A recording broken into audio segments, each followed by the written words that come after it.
दोस्तों, लंदन में रहने वाली एक ब्रिटिश महिला जिसका नाम डोरोथी ईडी है, इसका कहना है कि ये अपने पिछले जन्म में इजिप्ट की एक प्रीस्टेस रह चुकी है और बचपन से ही डोरोथी को इजिप्ट की तरफ एक अलग सा लगाव था। जब डोरोथी 3 साल की हुई, उस दौरान खेलते वक्त सीढ़ियों से गिरकर वो बेहोश हो गई।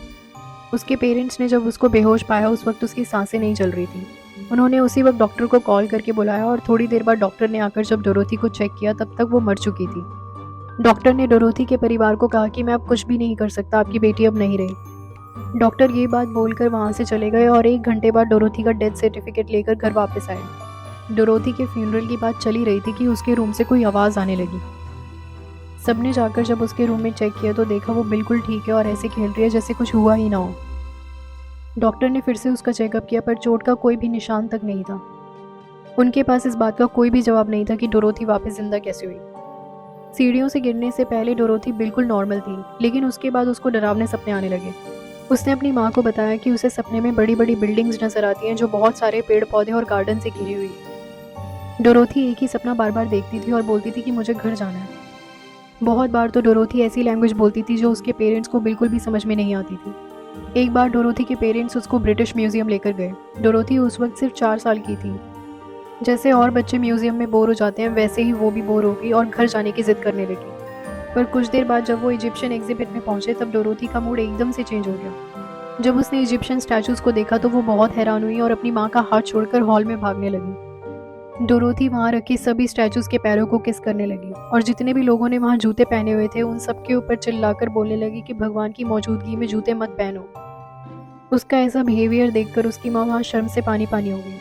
कुछ देर बाद जब वो इजिप्शियन मम्मी को ध्यान से देखने लगी, तब उसकी माँ ने उसको गोद में लिया और वो परेशान होकर बूढ़ी औरत की आवाज़ में बोलने लगी कि ये सब मेरे लोग हैं। उसके पेरेंट्स को घंटों लग गए उसको समझाकर म्यूजियम से बाहर निकालने में। और दोस्तों, फ्री टाइम में डोरोथी की फैमिली उसको इजिप्शियन एग्जिबिट में ज़रूर लेकर जाती थी, क्योंकि वहाँ जाकर डोरोथी को बहुत खुशी और शांति मिलती थी। जब डोरोथी 7 साल की हुई, तब उसके फादर उसके लिए एंशिएंट इजिप्ट की एनसाइक्लोपीडिया लेकर आए और डोरोथी मैग्नीफाइंग ग्लास से हीरोग्लिफिक्स को पढ़ने में घंटों बिताती थी। जब डोरोथी की माँ पूछती कि तुम क्या कर रही हो, तो वो बोलती कि मैं याद करने की कोशिश कर रही हूँ। साइंस मैगजीन को पढ़ते वक्त डोरोथी ने उस मैगजीन में एक टेम्पल की पिक्चर को देखकर अपनी माँ से कहा कि वो सारे पेड़ और गार्डन कहाँ गए। डोरोथी की माँ ने उससे पूछा कि ये कौन सी जगह है। उसने सेटी टेम्पल की फोटो की तरफ इशारा करते हुए कहा कि ये टेम्पल एबेडोस में है और ये मेरा घर है।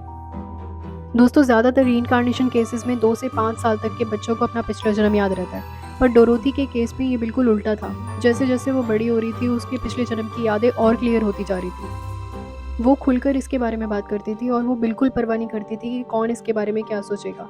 पर 1920 में यही सबसे बड़ी प्रॉब्लम थी एक टीनेज लड़की के लिए। उसके पेरेंट्स इस सबको पागलपन समझते थे, पर दूसरे लोगों ने उसकी बात पर गौर किया। एक दोपहर संडे को एक प्रीस्ट ने ईडी के घर का दरवाज़ा खटखटाया और कहा कि डोरोथी अब संडे स्कूल में नहीं आ सकती क्योंकि उसने प्रेयर गाने के लिए मना कर दिया है।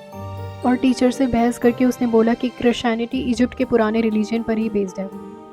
डोरोथी अपना काफ़ी समय म्यूजियम में गुजारने लगी। जब इजिप्टोलॉजिस्ट ई.ए. वॉलेस को ये बात पता चली, तब उन्होंने डोरोथी को हीरोग्लिफिक्स पढ़ना सिखाया और उसने बहुत जल्दी पढ़ना सीख भी लिया। दोस्तों, जब वो 15 साल की थी, तब वो हर रात किसी आदमी की आवाज़ को सुनकर उठ जाया करती थी जिसका नाम होरा था, और वो उसको कुछ लिखने के लिए बोलता था।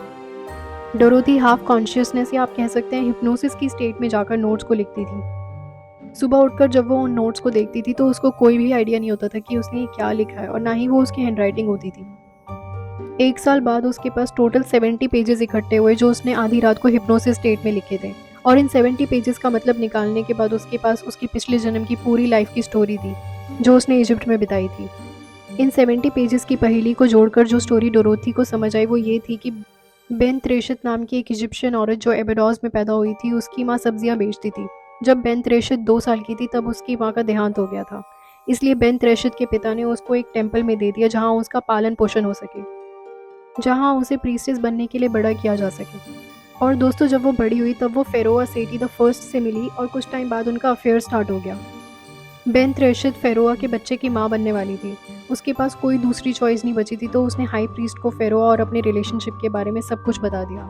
हाई प्रीस्ट ने उसको कहा कि उसने बहुत बड़ा पाप किया और इस पाप के लिए उसको डेथ पेनल्टी हो जाएगी। फेरोआ को बचाने के लिए बेन त्रेशत ने खुद की जिंदगी ले ली और सुसाइड कर लिया। डोरोथी को अब सब कुछ समझ आ गया था। ये सच्ची कहानी 3000 साल पुरानी थी जो उसको लिखवाई गई। और दोस्तों, डोरोथी ईडी ने अपना नाम बदलकर ओम सिटी रख लिया और इजिप्ट के एक डिपार्टमेंट में काम करने लगी। एंशियंट इजिप्ट के बारे में उसने बहुत सारे एसेज और आर्टिकल्स भी लिखे। वो इजिप्ट में हर जगह बिना चप्पलों के घूमती थी और पूरी रात भगवान की प्रेयर करते हुए बिताती थी और वहीं के टेम्पल में सोया करती थी। डोरोथी को टेम्पल के कोने कोने का पता था। फाइनली 1981 में एबिडोस में डोरोथी की डेथ हुई। तो दोस्तों, ये थी डोरोथी ईडी की पूरी कहानी। अगर आपको ये वीडियो अच्छी लगे तो चैनल को सपोर्ट करने के लिए सब्सक्राइब ज़रूर करें। Thanks for watching.